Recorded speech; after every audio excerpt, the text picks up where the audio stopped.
how did you get into the thought process of, you know what I want to do? I want to go join the military.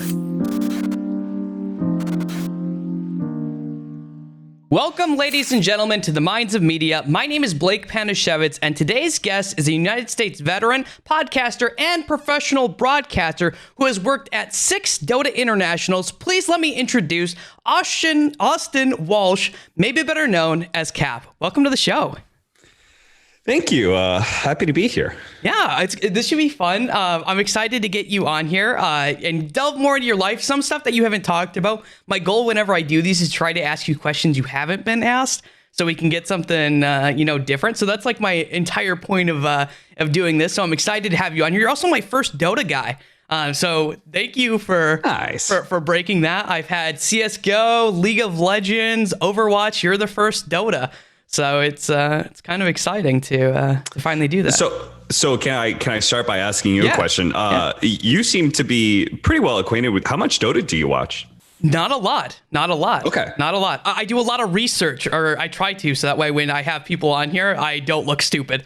Like, I'm not gonna lie. Yeah, you already touched on a subject that most interviewers don't touch on at all, which is being a veteran and stuff. Because like for the last 5 or 6 years of my career, I haven't said hardly anything about that. I used to reference it when I first started casting, and then I quickly realized that it wasn't because at the time I was 23, 22, something like that. Like I was still in the reserves and stuff like that. And it's one of my life experiences, right? So I wasn't overly referencing it or anything, but much like people would reference a story in college or something, it's that's just the life experience I have. So yeah. Thank you so much for your service, by the way. Normally that is one of the first things to start off with my veteran. So I do thank you for that for thank you for your support in general. I know it's I always feel weird when people thank me. I know. My dad, most of my family is military. So my mom was military, my dad was military, and my grandfather was military. I wanted to join military, and they wouldn't let me because I chopped off my fingers with a snowblower.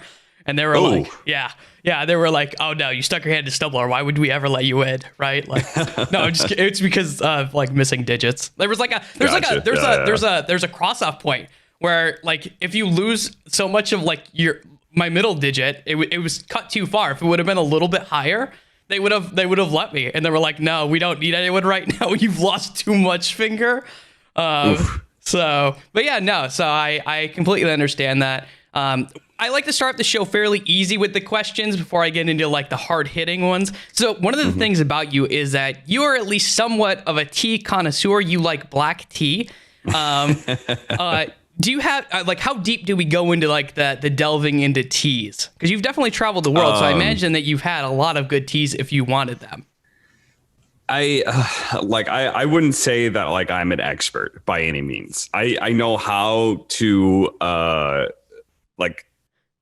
I know what I like basically at this point. What do you like? So I actually just got this this new tea that I've been having. It's by the brand called Kuzmi, or I presume it's Kuzmi.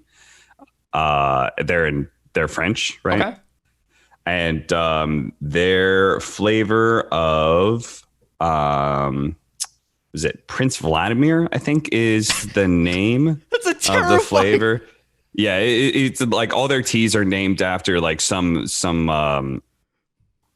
terrible some famous dictator. Something like that. Killed a lot of people. No, it wasn't Prince Vladimir, but I'll find it eventually. But basically, it has hints of caramel. Really? Which is black tea with hints of caramel. Oh, that sounds It's really good. nice. Yeah, it's great. I shared it when the last LAN event I went to, which was We Play. We have a guy who's literally called Tea Governor. So as you can imagine, he's British as well. So he quite likes a good cup of tea. And I shared that with him, and he very much liked it. So that is. I know what I like. I typically stick to what I like. I'm one of those people. I know you said black, but do you do tea with milk or honey? Do you do that? I like milk and honey in mine. So if I do the British teas or the Earl Grey, then maybe I'll do milk and honey. But typically nowadays, no, not when I have something that's like has a flavoring to it, like the caramel tea, something like that. Then no. Awesome. So I guess St. Petersburg. That's what it is. St. Petersburg. Oh, that's a much better name. I'm just gonna throw that out there. Of the two names you could choose from, Prince Vladimir. Citrus fruits. Let's see. Notes of caramel, vanilla, and berries. That sounds good. Yeah, that's good. I like going to tea shops with like the little tea, like the full on, like, oh my God, it's such an experience. I like food a lot. This is one of the reasons why I was fat and getting towards being fat again. Now I have to diet again. COVID has not helped with that at all. No. So, but no, like little tea shops where you can get like the multi-stacked tier, like cakes and stuff, and you get like oh my God, it's such an experience. Like, I love it. But I'm not a good tea drinker. I always like milk and honey. Like, no matter what I'm drinking in, it's always I want milk and honey. So we hit through the tea thing. Where were you born at? Let's start it off right at the beginning. Let's see. I was born in Washington. Where was I born? I was born in Longview. Longview? Basically, it's near Portland, Oregon. Okay. So is that where you grew up then? Is in that area? Yeah, I grew up between Seattle and Portland, those two areas. Okay. What did your parents do for a living? I know that you've said before that they worked really hard, and that's going to bring me some questions kind of later on too. But what did your parents do for a living? My dad worked his way from being working in the bakery in like grocery stores. So we have like a grocery store chain called like Top Foods, I think it is, in the Pacific Northwest. So he started off there and then worked his way into sort of the back end of things. So he ended up basically becoming a salesman for a company that sells the proofs and things. Basically, like Starbucks, they're going to bake their own like cooked goods, but they obviously don't cook it from scratch, right? And so he started working for a company that sells like those basic things. And then he just kind of worked his way from. So he literally worked his way kind of from the bottom, right, of being like just, in a bakery to at some point in time, doing regional wholesale of the entirety United States sort of thing. Wow. So, okay. Yeah. What did your mom do? Mom was a stay-at-home mom until I was about 10, and then went back to school, completed her degree, and became an accountant. Went from a public accountant, a CPA, working at one of those firms doing normal people's accountants, and then worked her way up, and now she's very high up there, working for a company that is that works for the government. Government contractor. So. Ooh, exciting. Now, one of the cool things about you, and I hope that I have this right, at least this is what I looked up, is that you have 4 brothers and 1 sister. Is that right? No. I have 4 cousins, male cousins, and 1 female cousin that are all in the same family. And they are like my brothers and sisters. I am actually an only child. Oh, okay. Well, whoever wrote that information online, you're wrong, and you should correct it. Is that on my Wikipedia or something like that? I don't know. Maybe it was one of them. That's why I always like to check things. So you're an only child. Yeah. That's got to be. Is that something that you liked, or do you wish that you had brothers and sisters? Because I have a little brother, and let me just tell you, being the older brother and having a younger brother, like growing up, you're like, fuck this kid. Like, so everybody always tells you, like when you're an only child growing up, you're like, you're so lucky. Yeah. I hate my brother, I hate my sister, and something like that. But they do love them, right? Mm-hmm. So I just have an absence of that. Yeah. Right. Where I don't know what it's like. Yeah. And so I don't think I'm okay. I was okay with it because I read a lot and things like that. And I was very close with my mom, and we did a lot of things together. But I probably would have preferred to have more people around in general. Just because the area that I grew up, I didn't have like a lot of friends. So Oh, okay. So you mentioned that you didn't have a lot of friends in the area growing up. What was it like growing up for you? Um, well, I grew up in a I grew up in a very, very small school, going through elementary of How small are we talking? Because like I actually so I'm from Michigan, like Upper Michigan, okay. like the middle of nowhere, Michigan, not Detroit. Everyone thinks Okay. Detroit, but so I like my graduating class was 100, but the school before that I only had like 20. Like my graduating class would have been 20. Okay, yeah. That's what we're talking about. Okay. I had 8 kids who graduated in my 8th grade. Yeah. Okay. Yeah. Okay. So like Yeah. really, really small, like so small where the dating options are very limited. Yeah. I mean, that was just through elementary school. Mm-hmm. So yeah, 8 kids in my 8th grade class. That's because I went to a private Adventist Christian school, which Really? Private Christian school is already obviously sizing it down a bit, and then Adventist is like a section of Christianity. I don't even know what that is. I've never heard of it before. I won't lie. They're crazy. They're Are they? crazy. So you're not religious, then I take it. No, Okay. I'm not anymore. They're okay. So they're one of the Christians that go to church on Saturday. Oh God! And So Sunday? growing up, I went to church on no, not and Sunday, just Saturday. Basically they hold still parts of the Old Testament. Mm-hmm. They still follow parts of the Old Testament. So for example, you're not supposed to eat pork and things like that. You know, like the difference between the hooves. The Bible says you can eat some, some cloven hoof, or because they're considered dirty meats. So not supposed to eat bacon, not supposed to eat pork. Did you not eat bacon for a while? I had, I had turkey bacon. Okay. And it's actually still my preference growing up, today. For me, there isn't much of a difference between turkey and regular bacon. I know turkey bacon's healthier. So that's true. That is actually what I prefer. But I did have pepperoni growing up. So obviously there was part of me that like knew I was doing something bad. And my parents, well, my dad's not religious, and my mom really only grew up in the household, but wasn't like terribly religious either. Like we'd skip church all the time and stuff like that. So I did not grow up very indoctrinated. Okay. Did that make it hard? Because you mentioned you didn't have a lot of friends. Did that make it hard with going to the school? Or like, were the people you went to school with also like, were they very indoctrinated, or were they not? Because it's like, if they were, then you're not going to fit in because you're the bad boy who eats pepperoni. There were like 1 or 2, but mostly no. Okay.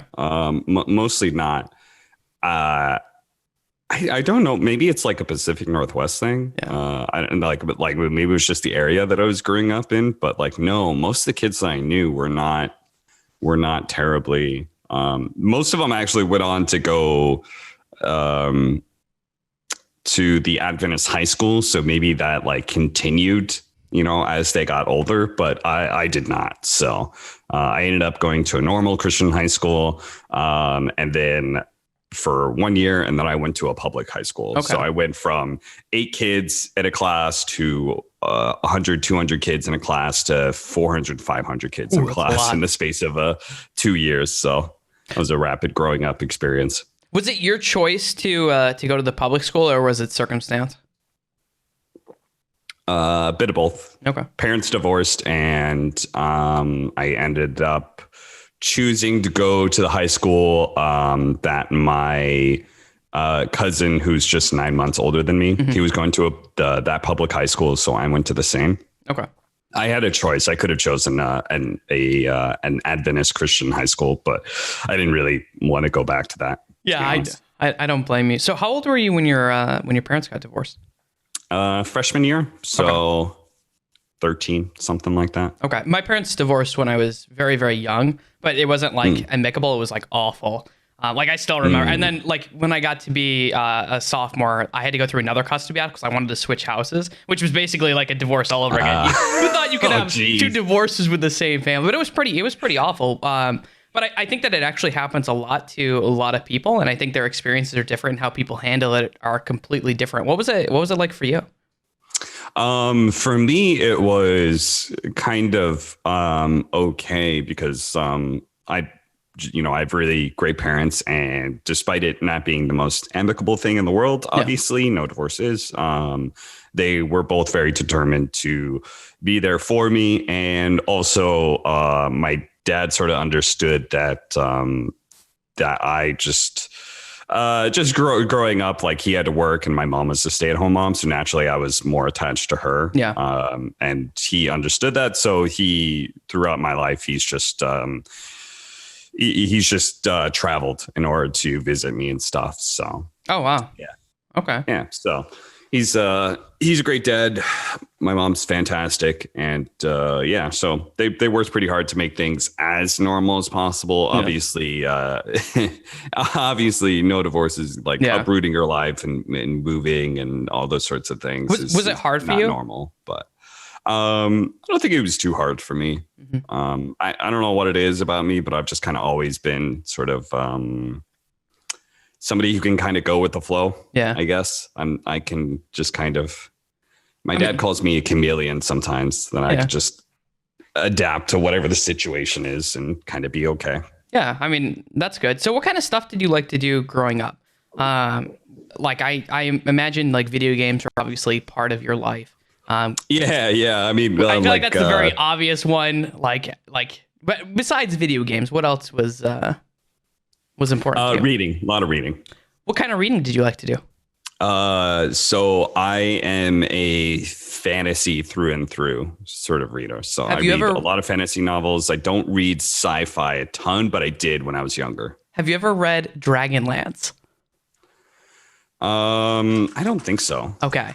I wasn't sure if you were a D&D guy too. So no, I'm a D&D guy now, but I wasn't back then. No. Okay. Well, if you ever get a chance, if you like reading fantasy, you should read the Dragonlance novels because they played D&D, and then she wrote like the books based on like interactions that had, from what I can gather.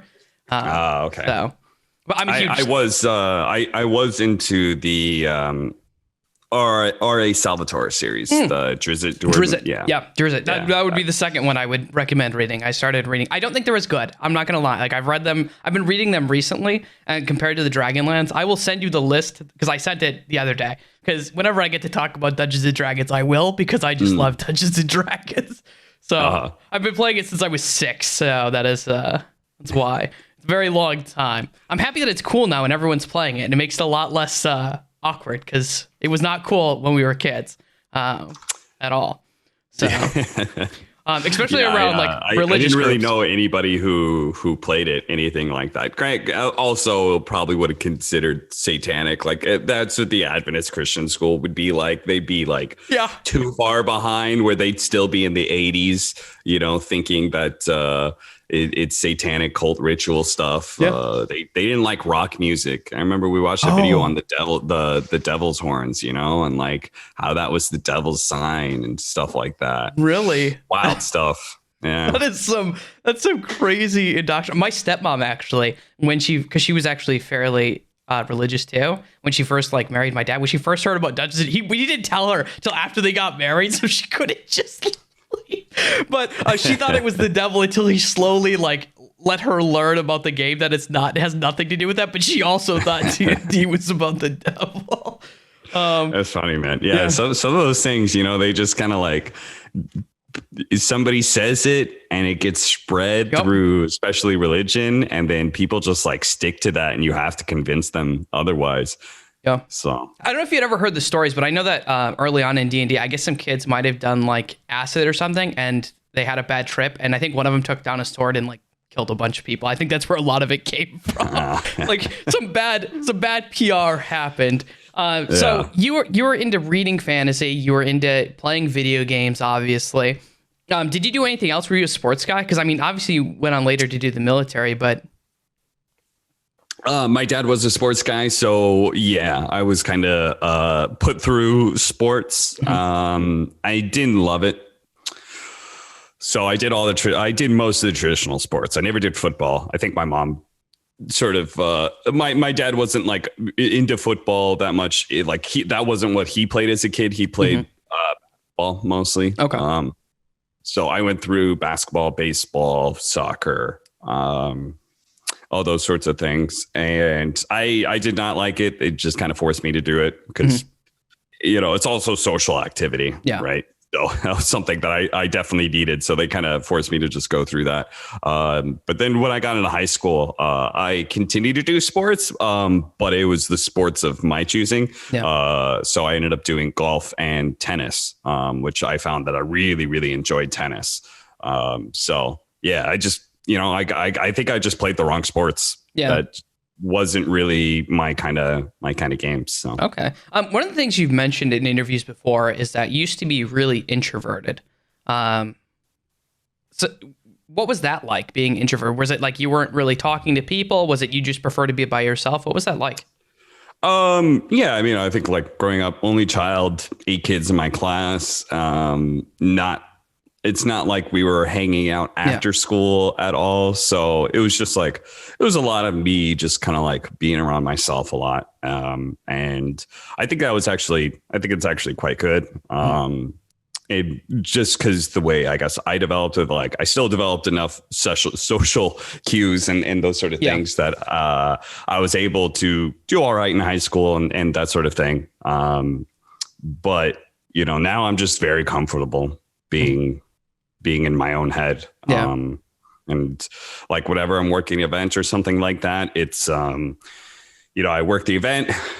It's a lot of being extroverted and being out there. And then afterwards I'm kind of done and I just need some alone time. And I just chill and vibe with myself and Okay. So did that get really hard was that like really hard going from like 8 to 400 people in your class? Because I imagine that would be, well, for me, I feel like it would be terrifying because I'm also an introvert who has made myself more extroverted over the years. But especially thinking about like early on, like going from like 20 to 100, I thought was huge. And I was like nervous and Yeah. You like when you're introverted and you read a lot, like you imagine social scenarios, right? That's I think what a lot of introverted people do. It's part of the reason that I think they're introverted is that the things go on in their head first before they feel like it's okay to actually say something. Once you've got sort of a plan almost, then it's okay to speak out loud and say things. So fortunately I was able to just kind of adapt pretty well. I was quiet in high school, but I still made some friends and people still seemed to like me. So yeah. Now, one of the interesting things, we're going to make a little bit of a side tangent here, is your original name, Capitalist, that you don't really use anymore. You go by Cap more now. You actually got from, I believe it was high school. Like the story is that someone named themselves the Communist. You named yourself the Capitalist. And then eventually that got shortened down to Capitalist, but now it's shortened down to Cap. So I'm going to do a quick side tangent here and ask you maybe a little bit of a harder question here. Why the name change from Capitalist to Cap? Is it to avoid like any like political stigma of like capitalism, which is lately is pretty bad? No, it definitely is. Mostly because I mean, I just like, honestly, I can't be fucked with having a political or economic argument with people who come at me, wanting to talk about something. Cause I'm not like, I'm not the most right leaning. In fact, I'm more left leaning than anything else. So it's like a lot of people come at me with like, what do you think? What do you think you're doing? And I'm just like, whoa, man. Like first of all, I don't want to I'm not trying to I'm not at the age anymore where I'm trying to have arguments online with people about economics or politics anymore. That was when I was a teenager, and that is where the name came from. Because again, I've never been super right leaning or anything like that, but I had a friend who was like hardcore left leaning, and we were having just a debate. And, he changed his name to the Communist to sort of taunt me. So I did the same, and it just kind of stuck. It kind of sounded cool. So you just kind of stick with those things. And next thing you know, that's kind of what that's what I was casting as. And then from there on out, it was like, do I do a rebranding? Well, I don't know what I would rebrand to. I don't like I thought about trying to do something with my name, which is Austin, but I don't. There's not a ton I can do with that. Yeah.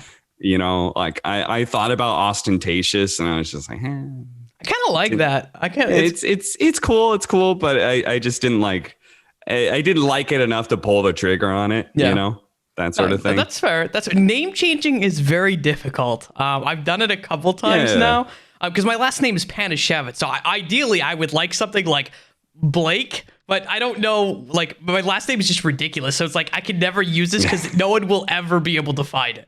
So I was like, well, we want something Blake related, and it took me forever to find something. I was like, okay, this will do for right now, I guess. But yeah, no, name changing is a pain because you have to make sure it's the same on all the socials now. Mm-hmm. So yeah, no, that's a pain. Yeah, nowadays you have to think about like the branding that's involved with that, and like what would be good branding. Like obviously, if I had the choice, then I wouldn't have gone with Capitalist just because there are so many things that end up getting associated with that for just a very simple thing, right? Like nothing to do with politics or economics, just Googling capitalist is not going to find me, right? And that would be ideal if you put in my name and found me. So, that was side question for you then. I guess related to this political, some people feel the need that when you have an online presence that you should be active and do your part and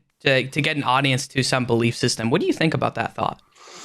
I think everybody has their own priorities when it comes to these things. And everybody has their own, like the amount of effort they can put into things. Yeah. So, basically there are certain things that I feel really passionate about. Yeah. And when it comes to those things, I will be outspoken. I will stand my ground. On those things. These are the things that I have the energy that I can put into it. Yeah. But I do not have the energy to put into everything that I support. Yeah. Some people are blessed and some people are able to support every single, they're out there planting trees while simultaneously telling people to vote while they're doing everything. And that isn't me. But there are some things that I feel are important and I will stand by those things. And I've done that several times in my past. So I think it's for a lot of people, it's about picking and choosing. Yeah. There was that recent LEC mess with their sponsor with Neom and things like that. And I think that's a great example of people picking and choosing when they stand up against things. Because obviously every detractor in the world pointed at the same thing, which was like, oh, but you guys are owned by Tencent, and then what about China and Worlds is in China and all those sorts of things. Well, Neom was something that was small enough and personal enough that those talent could put their efforts and their careers on the line for something like that. And I think people need to understand that you do pick and choose your battles. Everybody does. Yeah. No one, I mean, like, let's say very, very few people take every battle that is offered to them. Yeah. Yeah. I think if you do that, if you try to take every battle, I don't know if it works out. Like, I think eventually, like, as crappy as it sounds, like there's a lot of bad things that happen in the world. And if you're like, I don't know, it's a really hard place where you want to be against everything, but at some point you also need to eat. And it's like, and like, there's like, not every event requires you full hog supporting it. Right. Like, I support the, like the China thing where I can, which is like, okay, voting where I can. I'm not really saying anything about it because I have like a pretty international audience. Yeah. Like Dota especially is like very, very mixed where English is a representative of Southeast Asia, India, Europe, like South America watches English cast sometimes. Like you're representative for a large amount of people. And there's a lot of culture clash that goes on. A lot of Chinese Americans as well. So there's a lot of culture clash that goes on. And when it comes to my commentating, or not even my commentating, but just like the commentating for Dota, the analysis for Dota, like you don't want to push people away and just for the sake of what? Some political grandstanding that doesn't actually do anything. Like I would like to have as much of an inclusive culture and try and steer people towards your direction that I personally think is the right direction to go. But, you know, you can't make those like hard, like, you know, boycotting and decrying everything that goes on when you're trying to be that inclusive. To all cultures. It's a very weird subject. It came up with the Me Too movement as well, where there's like a lot of culture clash that goes on, where there's areas where, you know, that same kind, you know, where feminism and things like that are held to a lot more scrutiny. Let's say a lot less accepted. So you gotta like fight those battles, but fight them in a way that you don't just literally cut off a large swath of people and say your idea is wrong, get the fuck out. That it's very. Do you feel that the world has become more polarized? Because that's what I feel. I feel like it's very much polarized since when I was younger. That you basically, it's a lot of times it's not okay to have different opinions. That if you have different opinions, then people that they just want to be part of you. Because I feel like maybe the internet itself has promoted this idea of a group mentality that people just tend to be with the people that are similar thought. Yes and no. I think that yes, it's more polarizing in that there are more people that you basically hear the voices that are more extreme and more diehard about their philosophies and will tell you to eat shit and die because you don't have the same idea that they have. But at the same time, I think for most of the people, you know, like the horseshoe, you know, like everybody who's not, you know, how like the horseshoe goes and those extremist philosophies actually kind of get closer together towards the end. I think everybody else who's not on those extremist ends, but are on the more general audience sort of things. I think those people are hearing more opposing opinions, and I think in general, people have an understanding more than they used to about different cultures and different ideas that are out there and how you can have different ideas and still respect each other. There's this like interesting stat about wars going down with the rise of the internet. And I think that's interesting. I don't know if that's entirely true, but I think that's interesting just because the idea being more communication, the more open that you are, if I could just pick up the phone, get on the internet and talk to somebody across the world, then hopefully that helps bring the world together a little bit more and we have less oppositions. But interesting. I believe that anyway. But I have an optimistic side to me. So. I am a lot of times I'm very pessimistic about the world. So I will fully admit that I call it realism a lot of times, but you know, I feel like that's a lot of times just pessimists trying to be nice. I can be very pessimistic though. One of the interesting things is you did go to college. But you didn't really know what you were doing in college. So when you first are looking to go into college, what is going through your mind? Because you don't really know what you're doing. And you still went. Like you could have done anything else. You could have traveled the world, anything. What causes you to be like, yeah, I still need to go to college? It's kind of like it's just expected. I guess I think in American culture, I think it's mostly expected, at least coming from the background that I did, that you're just going to go to college unless you have a plan otherwise.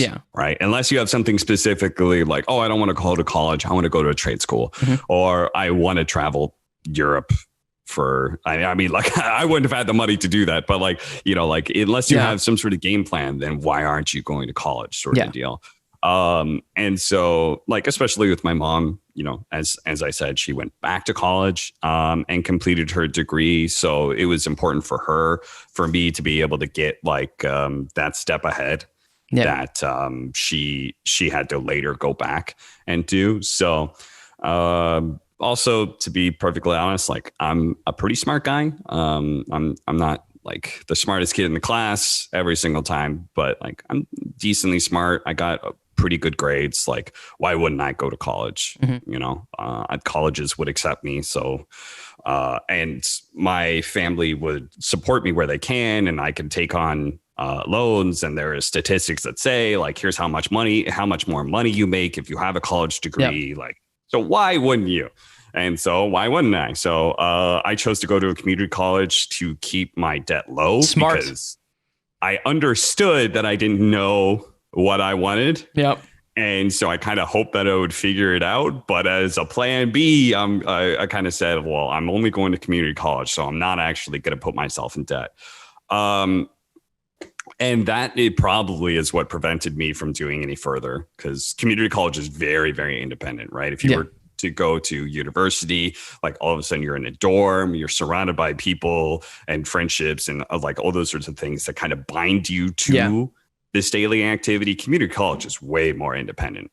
You know, like you're sharing classes with 30, 40-year-olds who have regular lives and regular jobs, and you don't have those social ties. You go to that class, you leave, and you don't see those people for, 2 days or a week, depending on how often the class is gone.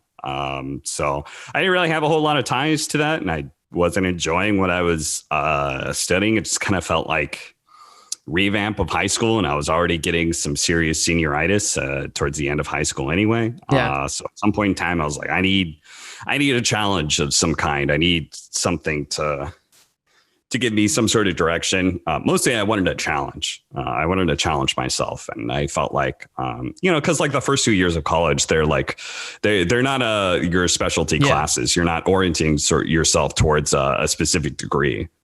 So it's just like general classes. And I'm just kind of like, I'm bored of this. I've just done 13 years of this or whatever. So you did go, at least the stuff I read, that you went to university very briefly. After community college. No, I just went to community college. That's it. Well, that source also wrong, people. Please get that right. I know you wanted a challenge, but going into the military is a very odd challenge to want to do. How did you get into the thought process of, you know what I want to do? I want to go join the military. Was your family military? Was there any sort of ties or? No, not at all. My grandfather was in the military, but he passed away when I was like 10. And obviously I don't really remember him talking about that at all. Nobody in my family is in the military. I decided on that because I wanted, I know the kind of person I am, which is I am not the best self-starter. Yeah. But I work very hard under people's direction. Okay. If I'm given a mission, if I'm given a goal and a team to work with towards it, like I will work very hard in that regard. So I knew I needed like some direction in that regard. I know I wanted some sort of challenge to be able to prove myself that wasn't college.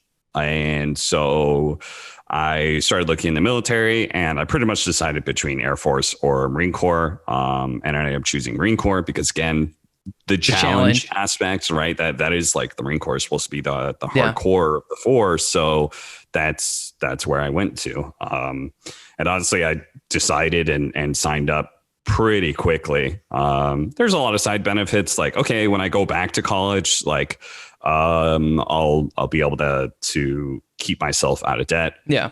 With the GI Bill, those sort of things. Hopefully I'll be able to learn something in the military as well that is useful.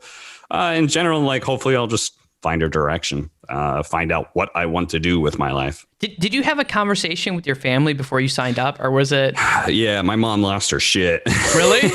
Well, not totally surprised. What was that conversation like? It was, she did not like it at all. Which is which I can be stubborn when I want to be. So basically what I did was I sort of met her halfway, and I ended up joining the reserves rather than going active. And yeah, because I don't know, like my mom she did not take it very, because, you know, like, again, nobody in my family was military, so it's not exactly something she was expecting. Okay. So what about your dad? Was he just like, okay? Yeah, I mean, my dad wasn't like super excited either, but he was more accepting of it. Okay, so you do the reserves. I was wondering why you actually did the reserves, because especially if you're going for a challenge, I was actually surprised that you didn't try for like the top of the line, like what is the hardest thing I can do in the Marine Corps. So yeah, I was never gonna go like infantry or something like that. That wasn't my choice. What I wanted to do was go active and go combat photography or intelligence. Yeah, those were the two areas where I had, because I was working with a professional photographer at that time. So I had some interest in photography, so combat camera. Okay. And then the other one was intelligence, honestly, for all the reasons that you could think of, that I thought of myself as a smart guy going into the military. I was like, intelligence, you know, like it's literally in the name. Where else would I go? Yeah. That makes sense. So interesting thing. You're into photography. How into photography were you? I know you were a photographer's assistant. So I would say that I had a passing interest in it. That I still enjoy, like looking at, like I follow some accounts where I think, that they've got a really interesting pictures. I still like consuming photography. I just don't engage in it myself. I don't actually take a whole lot of pictures. But yeah, I used to have a camera that I bought off of the photographer that I was working for. And yeah, I was in the process of learning and potentially making that a field that I could get into. But again, there was like not quite enough passion there for me, who's somebody who's, again, not really much of a self-starter, to actually make a successful career out of. Now, you kind of touched on this a little bit, so I'm going to sidestep here about not really being a self-starter. You went freelance, I think in 2016. I think that was, or 2016 or 2017, you went freelance. That's got to be a very terrifying trait to have, and going freelance, because you don't have someone always directing you. A lot of it is on your own. How have you managed to deal with that? Well, honestly, it's been super easy, because I was in a position in my career at that point that, while I was scared that I wouldn't get gigs, there was a side of me that said, like, okay, realistically, you're going to keep getting hired. Yeah. You're going to get hired for something. It actually did not work out very well. The very first year, I actually was not hired for that much. That very first year, I went freelance. But I moved in with my mom. My girlfriend and I both moved to the US, moved in with my mom. So that cuts a lot of expenses. And then I was kind of streaming and working, whatever events I could get. And that year didn't go okay, but it really picked up the next year. And I think that year I also didn't get TI main event, which was really bad as well. That the bottom line my financial bottom line of that year was like very, very shit. But it still was okay. Yeah. And it could only go up from there. So ultimately is that a trait you still deal with? Easy. That you're still better off working underneath someone than necessarily working by yourself? Yeah, absolutely. I have a hard time. Like, I'm a freelancer, but you look at my YouTube, I have plenty of time to create YouTube content, but I have a hard time. I'm not an idea man. That's another thing. I'm not an idea man, but I'm really good at taking ideas and making them better. Yeah. So when it comes to when I'm at events and that sort of thing, like, I'm not the idea person. Slack, Tsunami, those kind of guys. Those are guys that are going to come up with the memes. I'll help, and like while I'm there, I'm like, oh, it would be really cool if we did something like this. I'll be in the video, and I'll do whatever needs to be done.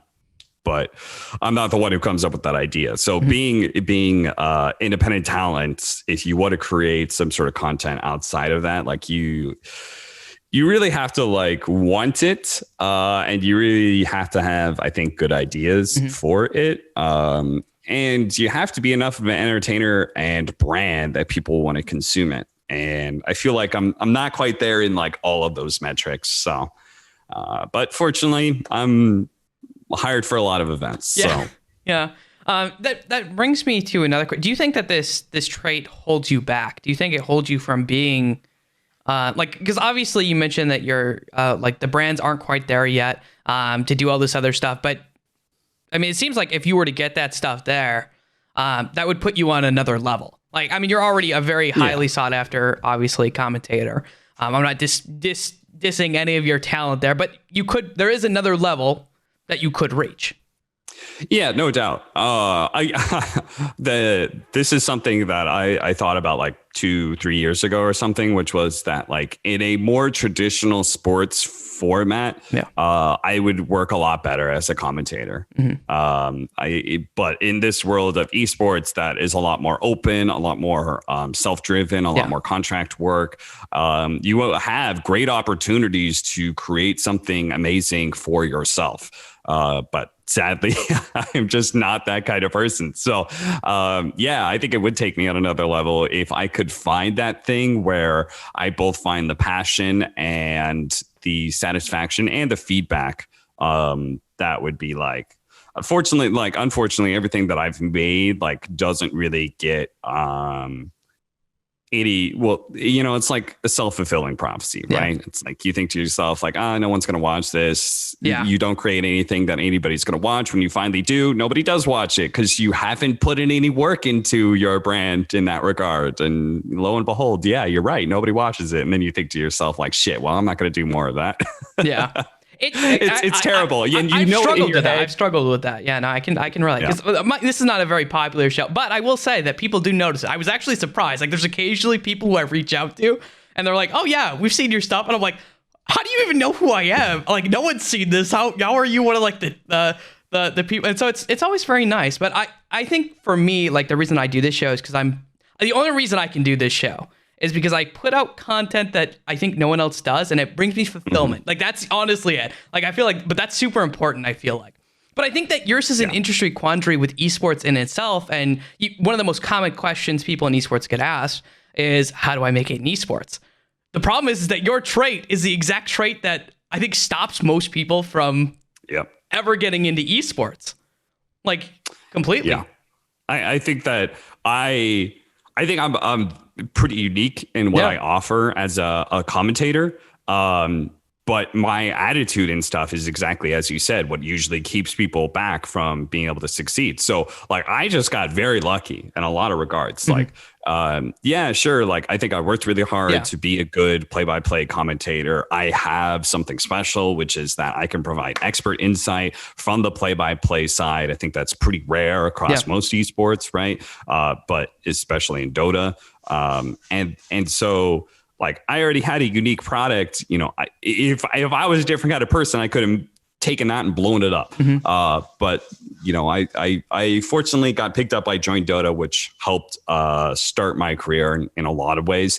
I don't know how much, like, if I don't get picked up and make that a full-time job, I don't know how much. Like, I would have kept casting with Toby, and I would have probably looked for more casting opportunities. And I know I always wanted to do play-by-play, so I would have eventually transitioned into that. I just don't know what sort of path it would have taken me. Maybe it would have been total failure. Maybe just because that lack of self-starting, I wouldn't have done enough to jumpstart my career. Like, you join Dota, you're working constantly, so there's just through the sheer act of attrition, I'm eventually going to wear the audience down and have them accept me. So one of the things I wanted to ask you, because it does seem that you would thrive better underneath a company. Why haven't, or maybe you have, has there been anything on the radar for something like a completely different game where you did a long-term year contract? Obviously,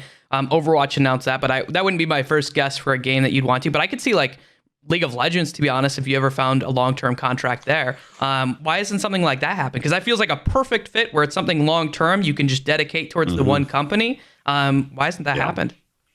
Yeah, I work really good in team dynamics. Yeah. And that is part of my casting style as well, is that I work really well with a partner. So yeah, I would work better in a League of Legends LEC type sort of situation where I have a group of creative people around me that help me be more creative, and I can help fuel their ideas and stuff. Or Overwatch League. I did have a soft offer for Overwatch League when they were first putting it together. But I took about 3 days. If I remember, I think I took about 3 days. And I don't think I streamed or anything during that time. And I just grinded out some Overwatch. I was like, okay, I've got this offer on the table. The first year of being freelance is gone pretty shit. I think that's how I remember it. Yeah. I don't know if that timeline exactly syncs up or not, but I just remember thinking that like this freelance thing hasn't gone super well, so maybe Overwatch League would be good. I grinded out Overwatch, and ultimately I found that I was not going to get the kind of satisfaction casting it as a game. Like I didn't have the drive to keep playing it and be really good at it. Like I am at Dota. Yeah. And I know that passion will make my casting style suffer. And I'm not convinced that like I'm a good enough caster to be able to cast something that I'm not passionate about and still be successful. I think esports fans are very good at reading authenticity and finding passion. I think they sniff that shit out better than any other fans, man, because they're so tied in with the game. I mean, sports fans, they're watching a game and they may consume it to all their hearts, but they're not playing it. Most of them are not playing that game anymore, right? Yeah. They're only consuming everything that is created for them. Whereas esports fan, they're literally still playing the game and they're consuming all the esports content. Isn't CSGO a slight deviation from that? Isn't there more people actually watching that than like I feel like I remember hearing that somewhere, that there's more people who actually watch CSGO than play it. I think Dota is I think Dota very similar, and it is going the same route for sure.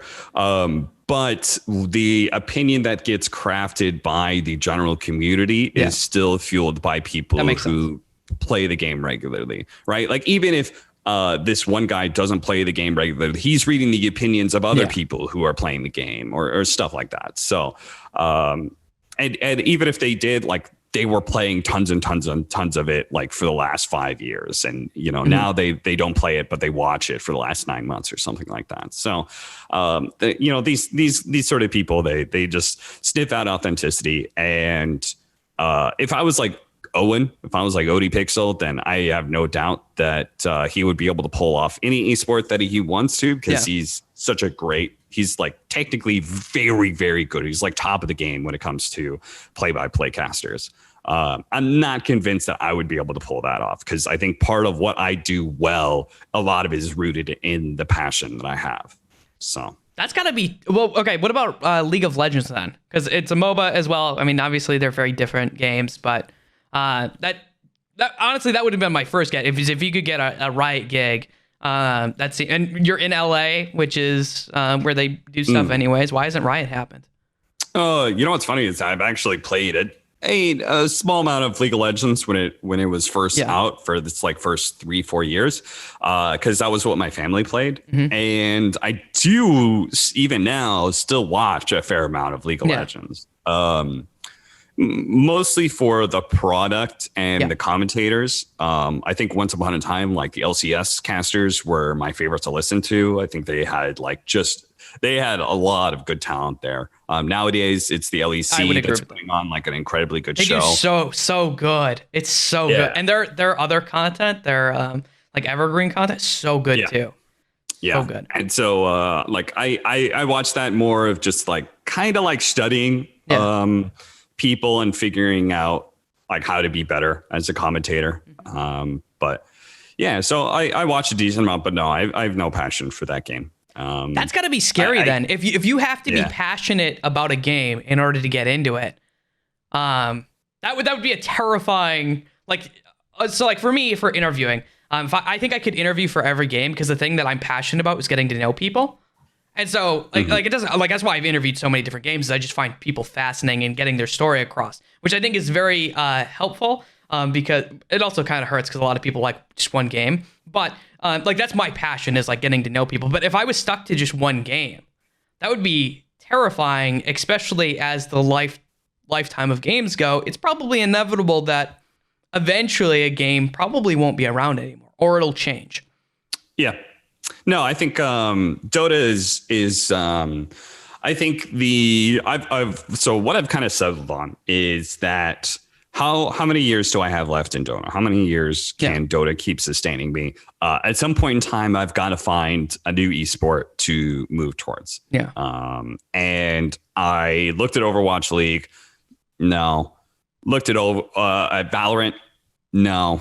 That didn't scratch any itch for me either. So yeah, it is kind of concerning that it's like, okay, at the same time,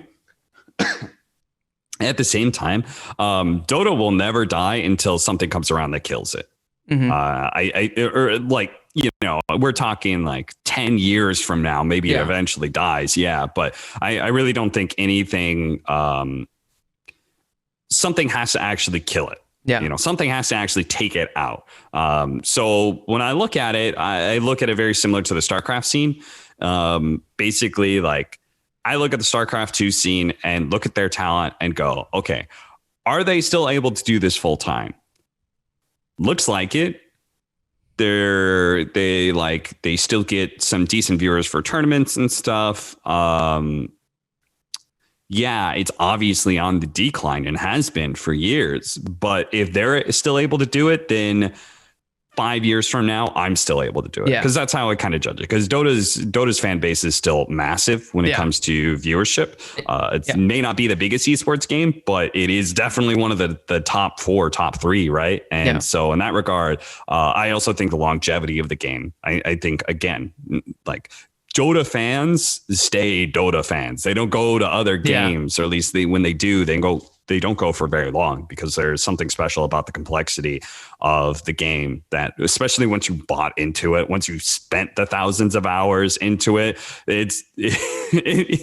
you want to feel like your time is worth something. Yeah. I think there's that side of it as well. So I think Dota fans are more likely to stay in this game, and even if they're not playing, they're probably going to be watching.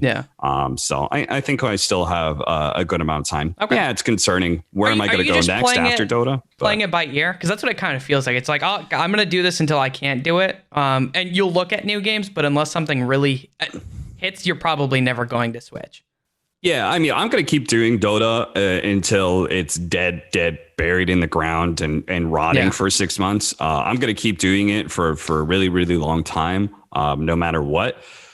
But yeah, I will be trying to make a transition at some point in time once I find something that does interest me enough. And I will try and be basically multi-game caster at that point in time and try and do both things at once.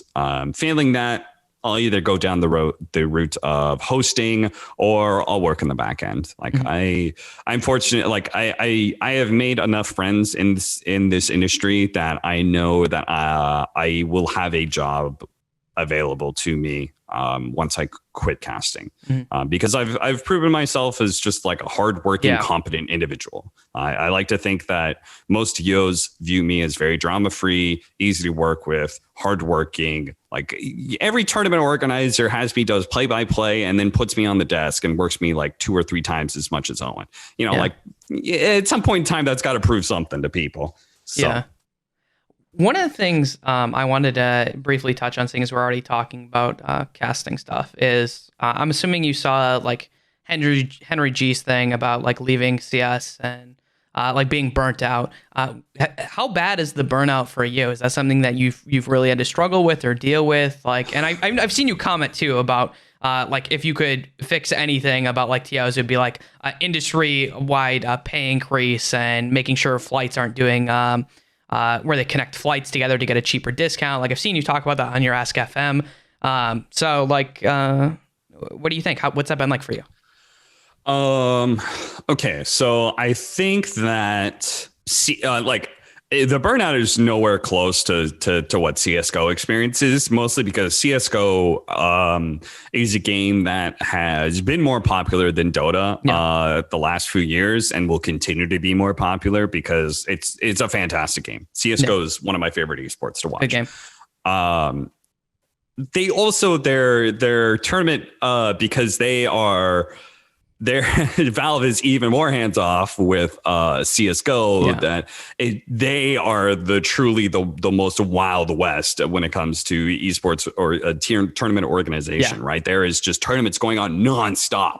I counted up the gigs that I've worked so far. I don't know exactly how long Moses has been casting, but I think Moses said he's worked to like more than 150 or something like that lands. I've only worked 65, maybe a bit more. Like in my career. And I have worked pretty prodigiously over the last 2 or 3 years. So the fact that I'm not even close to that, because here's the thing, Dota lands are typically longer. I think that's one thing.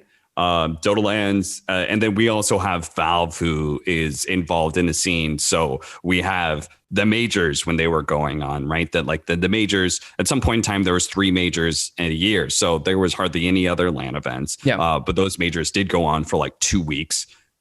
So I think it's easier to not have burnout when you just go to one place, you're there for 2 weeks and then you leave, rather than go to 2 or 3 events during that same time period and do all the traveling. I think that is one part of it. I think that that TI is another big part of it, because we have a huge break since the players have been pretty terrible at organizing in CS:GO until recently. To have things like a player break where there's no CS:GO going on or anything. TI was a natural break. We had no Dota leading into TI because nobody is going to go to that. They're focused on winning the international and winning millions and millions of dollars. And then there's a break afterwards too, for obvious reasons. Teams, once you have not won millions and millions of dollars and all those things that were annoying you, all those doubts that you had in your team, all those thoughts about what if I was playing with this guy who gave me an offer instead, all those things come to a head. And so teams naturally break apart, whether due to disappointment or stress or other opportunities, and then there's no tournaments for a month afterwards. So we always have like a really solid month break into TI, and then TI is like 3 weeks long for the casters, and then another like month afterwards. So that's also a lot of burnout as well, right? That's almost like 2-3 months of just no other tournaments. I mean, I guess that makes sense. You got to be really grateful then, especially like seeing maybe some of these other like tournament games or tournament organizers, and lots of people complaining about like the burnout, like CS:GO, like all of that stuff coming out. I've heard people complain about Overwatch stuff. Working at the competitive side of Overwatch, that shit was brutal for the time that we did it. So there's got to be a lot of gratefulness then that the way that it works out being a Dota caster. Yeah, I mean, it comes with its own problems, right? Every setup so far that I've seen for esports and how involved their developer is for that esport all comes with its own pros and cons. But I think Valve's positions on CS:GO and Dota are closer to the right thing. I think that Valve in Dota has made things very difficult for third-party organizers, so tournament organizers, to be successful. So that is concerning for us as the game is on its decline and has been for a number of years now, that like those things are going to be a problem if tournament organizers aren't making money, because at some point in time, a lot of tournament organizers are in Dota because for a number of things. It's one of the top esports games, so you want a foothold in there no matter what.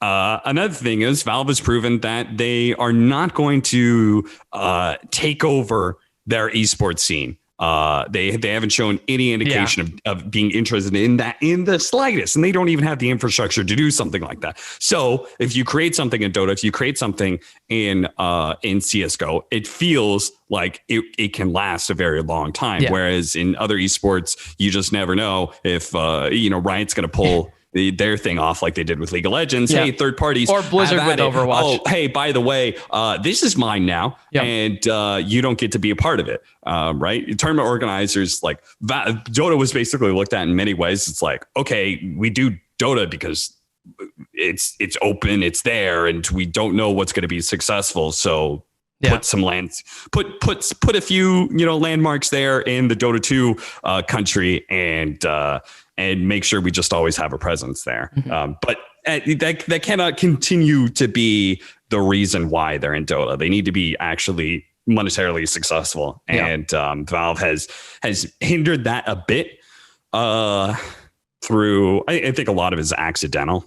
TI takes up so much of the landscape, so it's hard for third parties to generate a whole lot of hype and things for their event. I think that there are certain things like Dota TV, which is so good and so open and so amazing for players and for streamers and stuff, but isn't the most friendly for tournament organizers either.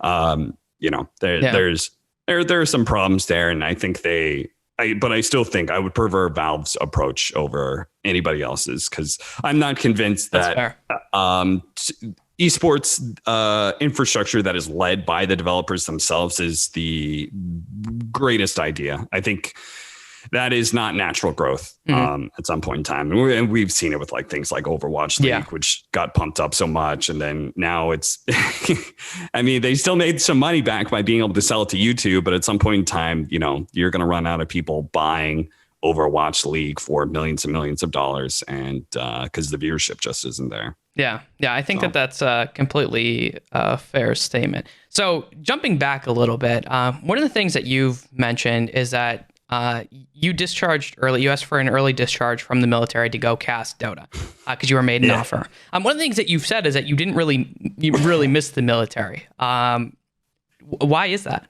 Was there something? Did you not like the military as much as you thought? To be honest, like I have met very, very few people that are like, yeah, man, like I should go back there. I think there's a reason that you see people that very often career people in the military are people who keep re-enlisting while they're already in. And they get these large sums of money that are offered to them and promises that are made while they're still in. It's something that they know they haven't experienced something else. They're getting offered better opportunities. So shit, why not take it? Shit, retirement's just 12, 4 years away. I know. What's another 4 years, right? So, but I see very, very few people that get out, go like into the real world, and they go back. And I, not to make too many generalizations here, but I feel like most of those people are simply people that just like did not succeed in the real world. Okay. And we're like, okay, I'm going back to the military. Very, very few people. Again, like I'm very happy I'm not it anymore. I still experience stress dreams at times of like, just certain things, like stupid things, like I showed up to formation in the wrong uniform and I'm sitting there sweating. Oh shit, I'm late to formation. Like fuck me. I experience those kind of stress dreams just like people do with college and stuff like that. And I wake up and I'm like, oh man, I'm glad I don't have to deal with that bullshit anymore. It's fantastic because the military, it is just long shares of bullshit. But I did not, it wasn't like I was unhappy in my time in the military. It's just that like, and I'm happy I did it too. But it's a long series of bullshit. Do you have any stories? Because I know my dad used to tell me stories from like boot camp. Like, did you have any like one like really good story that maybe you haven't told yet of like something that happened that would be like eye-opening? I don't know. Like I typically I feel like whenever I tell the stories of military, it never comes out quite right. Like there's always something that I find funny or like it like the people I tell it to, it's not very funny. Like there's just a lot of things. So I haven't actually told a ton of stories, and I'm struggled to like remember some of them. But yeah, the stories that come to mind they're not like terribly flattering. Okay, I mean normally to they're the not. military. The stories my dad told me were never very flattering, but I think it's I think people I like them because I think it gives a realistic expectation of like what you're actually, because a lot of times we like fantasize about a lot of things. Like a lot of people fantasize about military, they fantasize, but I don't think they really understand what they're getting into. Like the entire thing. So it's nice to like put some realism there of like, hey, just an FYI, there's a lot of benefits for doing this. Yeah. It's not all great. So everyone has a boot camp story. So I'll share this one that I've shared before, and we'll see how it goes. So the squad bays in boot camp, they're basically these big like sort of hangar type deals where it's basically just a gigantic room, and in the middle is a cement staircase. And then on the other side of that cement staircase is another big old sort of open room. And that is your squad bay. That's where all the bunk beds are and stuff like that. And that is where you live for the 3 months that you're there. My platoon was something like 9-10 weeks into boot camp or something. We were basically on the outs. We were finishing up, and the platoon across the way was in there, like they were like 4 or 5 weeks back. So they were getting right into sort of some of the time where people start cracking a bit. They either get out like really, really quickly in like the first week, and then they're like, this is way too much bullshit. Or at about like the 4th week in, because there's still so much time left, people, start trying to find a way out. This is typically where people go to medical a lot and things like that. I was standing watch. So basically, the rest of the platoon had gone and done something, and I was set to stand watch over our area. Yeah. All right. So I'm standing guard basically. And I have view of the door that goes out that's totally open. I can see into the staircase, and I can see into the opposing platoon's open door as well. And I'm hearing a very, very large amount of yelling, which is obviously you hear it all the time in boot camp. But this is something different. It's like 3 or 4 voices yelling really, really loudly. And all of a sudden I see this recruit, and I see him running, and he books it out and starts heading towards the cement staircase. And I'm expecting him to run, turn left, and go down the staircase. And with these drill instructors running after him, I see him instead turn right instead of left. And to the right is a bit of a barrier. And then it's just open air. And we are on the 3rd or 4th floor. Oh, my God. And without hesitation, my man just goes and jumps right off. What the hell? He just... Oh my! What was he running from? He was running from the drill instructors. I know, but why though? Why? I don't know. Those are one of those things that you'll never I'll never get the details to, because you're just not privy to that. Like, I'm privy to the most amount of details because that happened in front of me, but like nobody in my platoon will ever know. Was he okay? Any sort of details about that? No, he broke his leg. I'm pretty sure. Oh, I'm saying I'm pretty sure because I know an ambulance came, but the thing is I can't move or anything that. So I'm still standing there. But like, he just like straight up jumped off. Right. Jesus Christ. Yeah, obviously, like mentally, not 100%. Yeah, he just like there's a staircase that you can run down instead, but instead he opts to like just jump off, and so obviously he's done. Yeah. And there's all this shit, like the drill instructors, they look over, oh fuck, they run down the staircase, call an ambulance, all those sorts of things. I think he broke his leg. Yeah. That is something that I just kind of assume. About an hour or so, the senior drill instructor comes by, and these are guys who have done like basically 30 different terms of these sort of drill instructor routes, and they're sort of like the big guys on campus sort of deal. And this drill instructor was this really, really muscly dude. He was about like 5'5", and he was just this jacked up guy. And he's sort of inspecting things, and he's kind of looking around, and I see him. He sort of glances at me, and he goes into his platoon and goes into that bay area, and I see him kind of walking around, looking back and forth. Nobody's around. That platoon had all gone somewhere and done something, and then he walks back out, and he kind of looks to the right. He kind of peers down. He looks down at the distance, and he walks over to me, and he asked me what I saw. I told him everything I saw, and then afterwards he was like, huh, "Another one bites the dust, huh?" What the hell? And then he walks out. What the hell? Oh, Jesus! Oh my God! Yeah, and that's the sort of that's a sort of dark humor. Yeah, that goes on very frequently. That like is terrible when you tell it to people outside of the military usually. So. Yeah, well, I had heard stories of like, because my dad he actually went to Air Force, but he was doing, and he would talk about like people getting recycled and stuff, or like one time how he fell asleep but he had a Bible, and if you fell asleep that they would recycle you, but so someone came and yelled at him and he said amen at the end of his prayer because he had fallen asleep, but he made sure to say that and they thought he was just praying.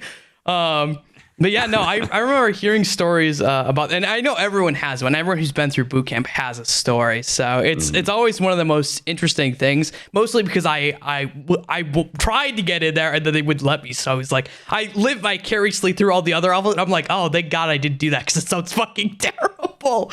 Yeah. So I'm always very grateful. So you decide that you're going to ask for an early discharge. Was that a hard decision to make, or was that fairly easy? No, that was easy to make because I was towards I was getting close to the end of my contract, close-ish. But like, I also hadn't done anything in the military that I'd been particularly like happy with. Yeah. Like, I didn't feel like I'd actually made a career in any way because I was in the reserves. Yeah. I did my stints of active, but the MOS that I got put into, or rather that, I got recruiter fucked, and just like everybody has a boot camp story, everybody has a recruiter story as well. So I ended up going into admin because I was told, because I changed my thing from active to reserves, I was told that my only options were chef or admin or something else that was like very, very bland sounding. So I went into admin. I was thinking like, okay, I'm going to work with, I don't think some people get lied to and told that they're going to work with lawyers. My recruiter never told me that lie. But like, I ended up working admin, and I was like, maybe I'll get some sort of life experience that will be useful. But it was exceptionally boring. And so the stints of active I did, they were exceptionally boring as well, because I was working in an office the entire time, signing out paperwork. It's terrible. Pushing pencils all the time. And yeah, so it was very easy for me. Like, the sooner I could get out at that point in time, the better, because like I needed to like change a MOS or something in order to get some sort of satisfaction out of my time there. Again, like I didn't, it's not like I hated my time in it. It just felt like I got into basically the entire idea of going into the military was getting some sort of direction in my life. And I ended up getting no direction whatsoever. I was just kind of like, okay, this is a dead end situation. Yeah. So I was very excited for some sort of change in my life. So I asked for, that I can tell that story then. So yeah, I asked for an early discharge. I talked to my sergeant about it. I said, look, this is really, really important. I've got this once in a lifetime opportunity. I need to get out as soon as possible. And I've looked it up. I can apply for an early discharge based off of these circumstances. Like I have a unique job opportunity. I've already been in for 4.5, 5 years, something like that at that point in time. And yeah, like, let's make this happen.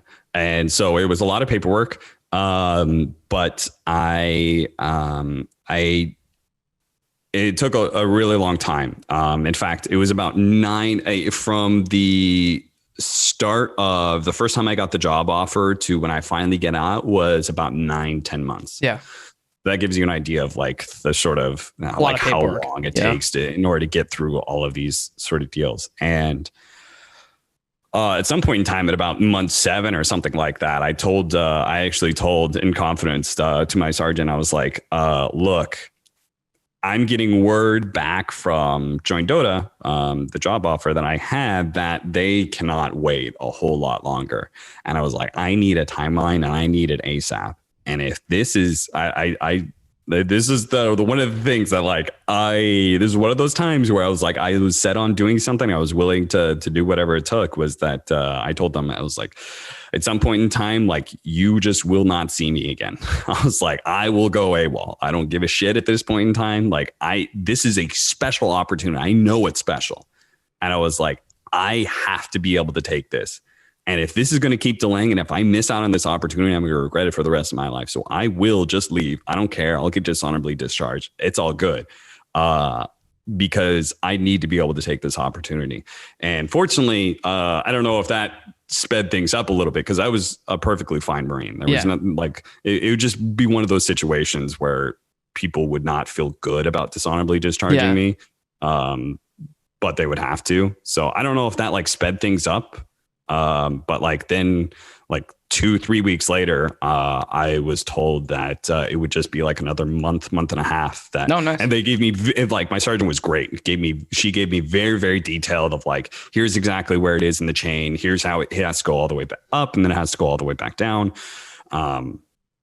So yeah, this is where we're at. So I was able to get some sort of timeline, and I didn't do anything drastic, which would have been just not showing up anymore, going UA. Yeah, I'm really happy that you didn't have to do that. So one of the things I at least saw. Well, actually, sorry, that was going to lead into a story. I want to tell a story. I like stories. Keep going. I forget about these stories. The story is that when so in like the last month, right? Yeah. My gunnery sergeant was this like short, very short, 5 foot, like 5'1", 5'2", 5'2", and he was black, and he was super jacked, like the other guy that I described. Like something about it, like, man, these like some of these military guys, like it's got like they've got nothing else, so they just keep on working. You also mentioned that they're both short, so maybe they were trying to like. Okay, I honestly do think that comes. Maybe that's a little bit it's such a macho environment, you know, that like being shorter is probably something that leaves you with some insecurities. But yeah, like this dude, but he was hilarious. I loved that gunny. He was super fun to work with. I'd only worked with him for like the last 6 months or something like that. But he was fantastic, and he was normally like very, very nice, but I saw him in one other indication where he got really, really mean to somebody, because somebody fucked up really badly, and he really let him have it. And so I saw that side of him as well. I was like, shit, I never want to piss Gunny off. And working there in the office, and all of a sudden I hear this, Walsh, get over here. I'm like, oh, fuck. What did I do? Like, what did I fuck up that makes Gunny yell at me over anybody else? So for anybody who doesn't like when you're gunnery sergeant, that's like your boss's boss coming down to yell at you. You know, like, you must have fucked up at a magnificent level for them to even like be the one to call your name. So I'm like, fuck, what the fuck did I do that Gunny has to yell at me personally? And I sit down, and Gunny's like, so you're trying to get an early discharge, huh? I was like, yes, Gunny, like, I've got a once a lot. He's like, I don't want to hear it. He's like, you trying to get out of this shit, Walsh? Huh? It's like, looking over your paperwork. And I'm like, fuck, man. Is he gonna fuck over my early discharge? And I was like, oh shit, maybe the sergeant told him about that I threatened to go UA and shit like that. Like, fuck. And he's like, looked over your paperwork and what's this shit about what is this fucking company? This fucking Freaks for You. That's what the company was called. Yeah, that's such a bad Freaks for name. You is the owner. Freaks for You. He's like, what is this shit, Walsh? You about to go into Germany and do some gay porn? Is that it? Is that what you're into, Walsh? You about to get shit on by some dude? What? Yeah, I can see how you would take that though. Like anyone else hearing that name just out of the blue. Oh my God, what'd you say to him? You're like, I mean, at that point, it took my hardest to not laugh. But it was obviously just a bit. He was just interested in what the fuck I was doing, and so I had to explain that the company's name was terrible, but here's what it actually was. And that was actually the first time I had to explain to people that I was trying to talk about video games for a living, which was it was actually surprising. People were surprisingly interested and supportive of it. Really? That's what I was going to ask you. Yeah. Were they supportive of it? Because I know a lot of people are not. Yeah. They were way more supportive than the civilian job I had at the time, which was I worked with a bunch of old white 40 or 50, 60, 70-year-old dudes. So when they found out, they'd give me shit about talking about Tetris all day.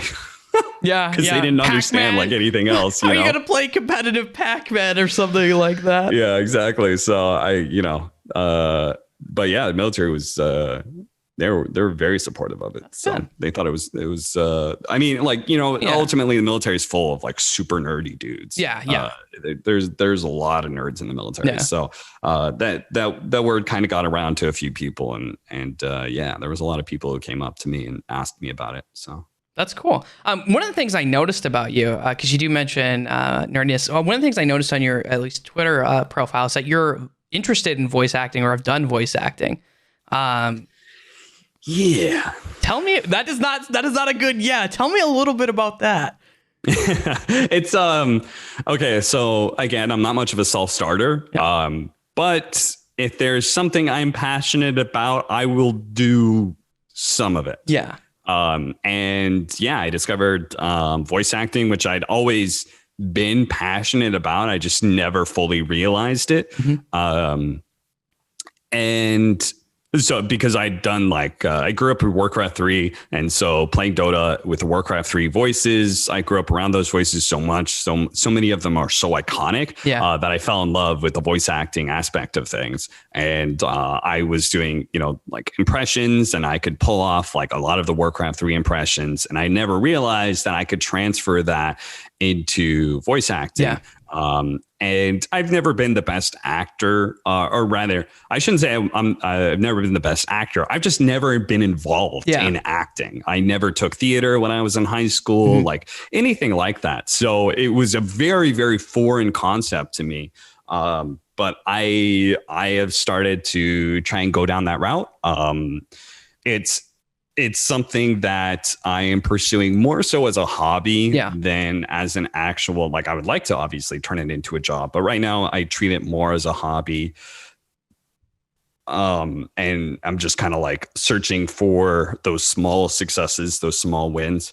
And so I'm doing it. It's not going very well, to be honest, because voice acting if you've done anything that, I've done a lot of auditioning, but I have yet to get a real gig. Mm-hmm. Is how I would describe it. I wouldn't describe that anything that I get through my esports connections to be a real gig, because that's not the real competition. And I have imposter syndrome when it comes to this quite a bit, right? Because both between my connections and also because it's a talent business and coming from a talent industry, I totally understand people succeeding that aren't as good. Yeah. And so I really want to become good at it if I'm going to be successful. So I just haven't really, it hasn't been successful for me so far, but voice acting is also like incredibly competitive. Yes. For many, many reasons. Basically, it's like you think about acting, which is already like a talent industry that is highly sought after. But then you take away all of the appearance requirements. Okay. So that means every dude, no matter if they're white, black, tall, short, like it doesn't matter. Like for that role, they probably have to have a certain kind of look. Yeah. So it narrows down the field a little bit. But with voice acting, as long as the voice is anywhere in the range that they're searching for, every single voice actor can give their own pitch on a character. And it also means that age is not a requirement in the slightest, right? I would even argue location isn't as much of a requirement either. Like you have to you have to audition it a lot of times in LA for like actors. You have to be in LA. A lot of voice actors don't need to be in LA. They can just especially when Hollywood, you're in, you hear voice actresses talking about how they get aged out at like a certain age when they start getting into their 40s, 50s. There's not as many roles or anything like that. Well, you've got Mark Hamill, who's still working as a voice actor, and he is able to play every single character. So it's at some point in time, you are competing. Like I'm not at that level yet. Obviously, the projects I'm competing with people who are aspiring voice actors like me. But it like at every single level, like the competition just gets tougher and tougher and tougher because every single voice actor can take that job, as long as they are anywhere within the range that you're searching for. If they have played a villain, they can go for this villain. If they have played a child, they can go and audition for this child. It's crazy competitive. And so, the reason I wanted to bring up is because like esports, like I think people always look at like esports, like how competitive it is, especially like nowadays comparative to like years ago. I think it just keeps getting harder, the way that the entertainment industry does. But when you're going for something like voice act, I feel like they're on different scales.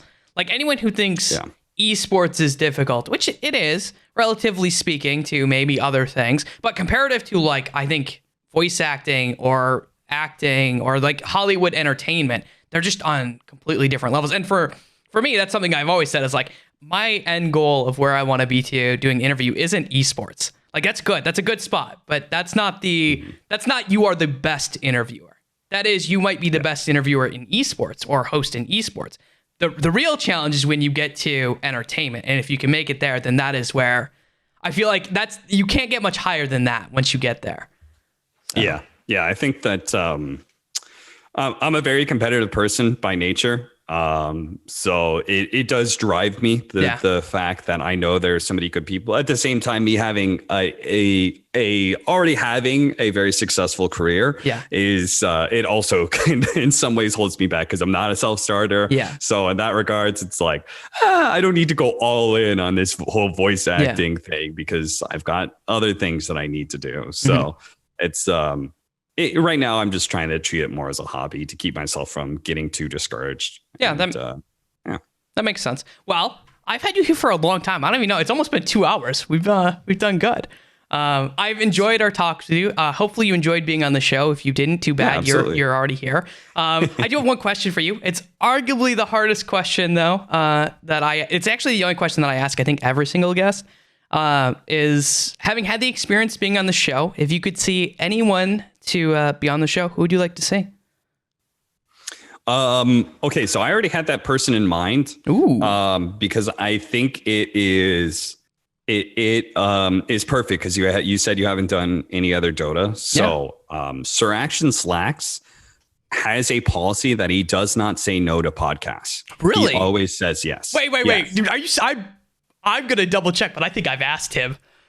Oh, really? Well, then, I don't know. I don't know. But if he said no, I'm gonna ask him again. I'm just gonna say that you recommended it. I don't know if I did, but I know he's on the list.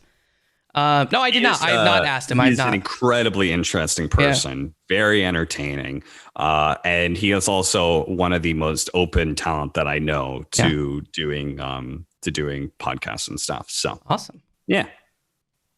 I think that's a good thing. Believe it or not, this has been the end of the interview. This is all the questions I have for you. If you want any shout outs, you're definitely more than happy to have them. No, I'm good without shout outs. Okay. I figure if anybody's going to listen to 2 hours of me talk, then they're either interested enough they can find it on their own, or they probably already know me. That's fair. That being said, that's all I have for you. Thank you so much for giving me your time. I really appreciate it. For everyone out there, this has been The Minds of Media. I do have an interview next week happening with a CSGO talent. I need to double confirm it, but it should be happening next Wednesday, assuming that all happens. Otherwise, this has been The Minds Media. My name is Blake Pandashevitz, and until next time, I hope you guys all have a wonderful day. Bye. Oh, hello there. I hope you enjoyed this video, so please make sure to like, subscribe, and turn on those notifications. Shout out to all my Patreons who support me. If you're looking to support me, you can find my Patreon at patreon.com/improvblake. You can also find me streaming throughout the week at twitch.tv/improvblake.